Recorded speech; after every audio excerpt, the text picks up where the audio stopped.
የአብይ ፈንዳሜንታሊ ችግር አንደኛ ያቅም ማለት ነው። ለአመራር ሁለት ነገር ያስፈልጋል።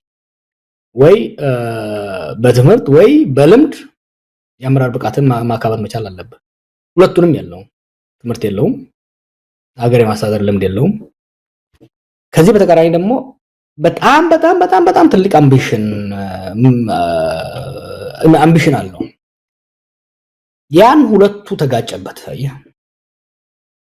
ግለሰባዊ ብቃት ሳይኖረው፣ ልምድ ሳይኖረው፣ ዝግጅት ሳይኖረው ይሄ እንግዲህ በመጽሐፍ ውስጥ አይተው እንደሆነ ያኔ ገና እነሱ የኦህዴድ ሊቀመንበር ሳደርጉት ለኦህዴድ ማዕከላዊ ኮሚቴ ጽፌ የላኩት ግምገማ ነውና ብቃቱ ልምዱ ሳይኖረው ከአንድ አውራ ፓርቲ ወደ አንድ ግለሰብ አመራር ለመምራት ሄደ። ሊሸከመው የማይችለውን ሸክም ለማንሳት ሲሞክር ቀና እንዳደረጋት ኢትዮጵያን ፈጣፈጣት ማለት ነውና የአብይ ፈንዳሜንታል ችግሩ የራሱን ብቃት ማነስ ብቻ ሳይሆን ያን ብቃት ማነስ አለመረዳቱ። ሰዎች እኮ ትምህርት ከሌላቸው ልምድ ከሌላቸው አትሊስት ያን ከተረዱ ብቃትና ዕውቀት ባላቸው ሰዎች ራስን መክበብ የነኛ ሰዎች ምክርና ድጋፍ መሻትና መጠቀም መቻል ነበረባቸው። ያን አላደረገም። the good will there ስንት ማአት ሰው ነው ከዚህ ከዲያስፖራ ከሀገር ውስጥ ተሰባስቦ እሱ የተረባረበው እሱ እንዲሳካለት ያን ሁሉ በትኖ በአሁኑ ወቅት ብቻውን እየተንገዳገደ ያለው። ምናልባት አሁንም ከዚሁ ከፖለቲካው ጋር ወጣ ብለን ደግሞ ደህንነቱን ስናይ አሁን መሰረታዊ የኢትዮጵያ ሕዝብ አንገብጋቢ ችግር ምናልባትም ሰላምና ዳቦ ጥያቄ ነው። በተለይ ሰላም ከምንም በላይ ዳቦን እንኳን ሄዶ እንዳያበስል እንዳይጋግር እንዳያመርት ትልቁ ችግር የሆነው ሰላሙ ነው፣ ደህንነቱ ነው። አጠቃላይ ኢትዮጵያ በአሁን ሰዓት ማለት በሚቻል መልኩ ከ70 እስከ 75% በሚሆነው መልኩ የጸጥታ ችግር ያለባቸው አካባቢዎች ናቸው የሚበዙት። የደህንነቱ ችግር የጸጥታው ችግር ከፖለቲካው ጋር ተያያዥ ቢሆንም ግን በተለየ ሁኔታ የሚጠቀስ ነገር አለ። በአሁኑ ጊዜ እንግዲህ የግለሰቦች ደህንነትም የማህበረሰብ ደህንነትም የሀገር ደህንነትም ነው አደጋ ላይ የወደቀው። ሰዎች እንደ ግለሰብ ወጥተው መግባት በሀብታቸው ላይ የማዘዝ በሀብታቸው ላይ ባለቤት ሆነው የመቆየት መብት የላቸውም። ሰዎች እንደቃ እየታፈኑ የሚሸጡበት ንብረታቸው በመንግስትም ከመንግስት ውጭ ያሉ ኃይሎችን በፈለገው ጊዜ የሚቀራመቱበት የሚዘረፉበት ሁኔታ በግለሰብ ደረጃ ስትወስድ፣ በማህበረሰብ ደረጃ ስትወስድ ህዝቦች ቡድኖች በማንነታቸው የሚጠቁበት የሚፈናቀሉበት የሚፈጁበት ሁኔታ የተፈጠረው ህዝቦችን የተለያዩ ብሔሮችን የተለያዩ ጎሳዎችን የሃይማኖት ቡድኖችን መንግስት ሆነ ብሎ የሚያጋጭበት መንግስት የጸጥታ አስጠባቂ ሳይሆን የጸጥታ በጥባጭ ሆኖ የቀረበበት ሁኔታ ነው የምታየውና የዚህ ሁሉ ምክንያቱ ምንድነው? አየህ እነዚህ ልጆች እና ሌሎቹም እዛ አካባቢ ያሉ ልጆች ሲያሰለጥኗቸው የነሱ የድሮ አለቆች የሴኩሪቲ ማኔጅመንት ብቻ ነው ያሰለጥኗቸው። የፖለቲካን ጉዳይ ለፖለቲካዊ ችግር፣ ለፖለቲካዊ ጥያቄ፣ ለፖለቲካዊ ቀውስ ፖለቲካዊ መልስ መሻት ላይ አይደለም ያስቀመጧቸው። they never let them in the strategy room in the political strategy room አስገብተዋቸው አያውቁም።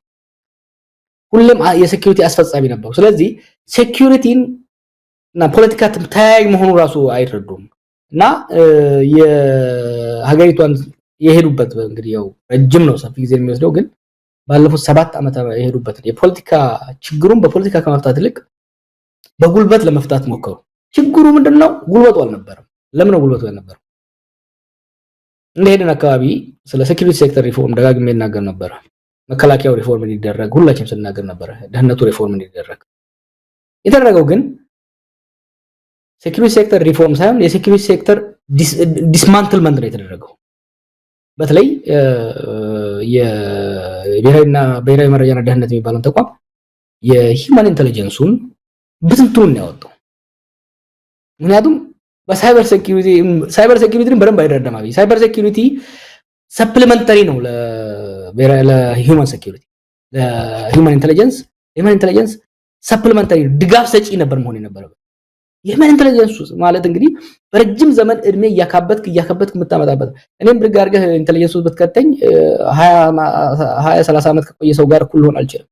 ኤክስፒሪየንስ የሚጠይቅ ትምህርትና ኤክስፒሪየንስ የሚጠይቅ ነው። እነኛን ኦፊሰሮች በተናቸው፣ እነሱም በተናቸው። መከላከያ ውስጥ በትንቱን አወጣው። ይሄንን የተዳከመ ሴኩሪቲ ይዞ በጉልበት ተቃዋሚዎችን መደፍጠጥ ሞከረ። ኦሮሚያ ላይ፣ ትግራይ ላይ፣ መጨረሻ ላይ ደግሞ አማራ ላይ ለመፍጠጥ ሞከረ። ያለ ጉርበቱ የአገሪቷን የሴኩሪቲ አቅም ካዳከመ በኋላ ለመደፍጠጥ መሞከሩ ነገሮች ከመንግስት ቁጥጥር ውጪ እንዲሆኑ አደረገ። አብይ በአሁኑ ጊዜ አይደለም የተቀረውን የአገሪቷን ክፍልተውና የራሱን ሴኩሪቲ ሊቆጣጠር የሚችልበት አይደለም። ዛሬ እኮ በሀገራችን ውስጥ ሪፐብሊካን ጋርድ መከራየት ትችላለህ፣ ፖሊስ መከራየት ትችላለህ። ሶ there is privatization of security እና ይሄ ሁሉ የሚያሳይ የሴኩሪቲ ሴክተሩ መዳከሙ ኦፍ ኮርስ መነሻው ፖለቲካ ቢሆንም የሴኩሪቲ ሴክተሩን ራሱ የሄደበት ለራሱ ተገዢ ለማድረግ ትሬት እንዳይሆኑበት የሄደበት መንገድ የሀገሪቷን የሴኩሪቲ አቅም በጣም ያመናመነ ነበር። እንግዲህ ከዚሁ ጋር በተያዘ ኢኮኖሚ ነው የምናንሳ። በተለይ በኢኮኖሚ ላይ ብዙ ጊዜ በመድረኮችም ስትናገር ነበር። አሁን ኢትዮጵያ ያለችበት የኢኮኖሚ ሁኔታ በጣም አደገኛ በሚባል የሰዎችን የወደፊት ህልውና አደጋ ላይ በጣለው መስመር ላይ እየገሰገሰ ይገኛልና ከዚህ አንጻር መሰረታዊ ችግሩ ምንድን ነው? አብይ አህመድ ኢትዮጵያ ብልጽግና ላይ ናት፣ እንደውም አሁን መሪ ቃላቸው የመስፈንጠር ዘመን ነው ብለዋል። መስፈንጠር ላይ ነን፣ በ2018 ደግሞ ይህንን በብዙ እጥፍ የምንጨምርበት ዘመን ይሆንልናል ብለዋል። ብልጽግና የሚሉትንም ፓርቲ ሲያቋቁሙ ብልጽግናን በእጃችን የምንጨብጥበት ጊዜ ሩቅ አይደለም በሚል ነው። እንዴት አየው ከኢኮኖሚ ጋር ተያይዞ ያለውን የአብይ አህመድን ዘመን? ከዳ ወደ ምን እንዳይደረሰ ነው ደግሞ አዲስ ያመጡት። ከዳ ወደ ምን አብይ እኮ ዱርዬ ነውና ይሄ የመርካቶ ሞጭላፊዎች አሉ አይደለም፣ አምታተው ኪስ ገብተው ምናምን ወዲያ ሀብታም የሚሆኑ ተቀባብተው የሰው ወይ መኪና ተከራይተው ሀገር እንደዛ አያድግም ነው። አንድ ሰው ወይ ሎተሪ አሸንፎ ወይ ሰርቆ ምናምን ሀብታም ሊሆን ይችላል። ደጋግሜም ብለው አብይ ቲንክስ ላይክ ዛት ሀገር እንደዛ የሚያድግ ይመስለዋል። ሀገር በስሎጋን በመፈክር አያድግም። ሀገር ሰርቆ አያድግም። ሀገር በሎተሪ አያድግም። ሀገር በፕላን በፖሊሲ የታገዘ ጠንክሮ በመስራት አመራር በመስጠት ነው ሀገር ሊያድግ የሚችለው እና ይሄ እንፈረጠራለን ከዳ ወደ መንዳ አምና ከዳ ወደ መንዳ ብለው እዳ በዳ አረጓት ሀገሪቷን። ከዳ ወደ መንዳ ባሉበት አመት ውስጥ የሀገራችን ጂዲፒ አይ ቲንክ 200 ቢሊዮን ወደ 100 ቢሊዮን ዝቅ አለ። ከዚህ ማጂንስ ምን ነው የዚህ ሁሉ ጣጣ አንዱ አስተሳሰቡ ነው። ይሄ ፕሮስፔሪቲ የሚባለው አስተሳሰብ በጣም ስትሬንጅ ነገር ተመኝ እንጂ ሁሉ ይሞላልሃል you you just have to wish it እናውቀዋለን። አሜሪካ ውስጥ ያደግን ሰዎች እናውቀዋለን ይሄ ነገር ከየት እንደሚመጣ። ስካም ነው ሪሊ ስካም መነሻው አንዱ እሱ። ኢኮኖሚ እንዴት ነው ያመነመነው? ቅድም እንዳልኩ የመንግስትን አቅም ካመናመነ በኋላ የፖለቲካውን ችግር በፖለቲካው መፍታት ይልቅ በዛ በተዳቀመ መንግስታዊ አቅም ወደ ጦርነት ገባ። ወደ ጦርነት ሲገባ ጦርነቱ የሀገሪቷን ኢኮኖሚ በላው። ከ60 እስከ 100 ቢሊዮን ዶላር የሚሆን በትግራይ ጦርነት፣ በአማራ ጦርነት፣ በኦሮሚያ ጦርነት ዲስትሮይ ያደረገው የመሰረተ ልማት መውደም፣ የውጪ ኢንቨስትመንት መጥፋት ሁሉም ተደማምረው መጡ። ከዛ የተረፈችው ምን ቢያደርግ ይሻላል? ትንሽ የቀረሰችው ነበር በልጅ ላይ በጣም we are so unlucky እኮ በዚህ ጊዜ እንዲህ አይነት ሰው እንዴት መጣ የሚለው ራሱ you have to really ask ፈጣሪ ምን ብናደም ምን በበድለው ነው በዚህ ጊዜ እንዲህ አይነት ሰው ያመጣው? ከጦርነት የተረፈችውን ገንዘብ ሰብስቦ ወይ ቤተ መንግስት፣ የመንገድ ላይ ብልጭልጭ፣ መዝናኛ፣ ላሊበላ ቱሪስት ሄዶ ማየት ተስኖት እያለ ጎርጎራ ብሎ ዛጋ ገንዘብ ያፈሳል። በጦርነት ከጦርነት መውደ የተረፈውን ብልጭልጩ ላይ አወጣው።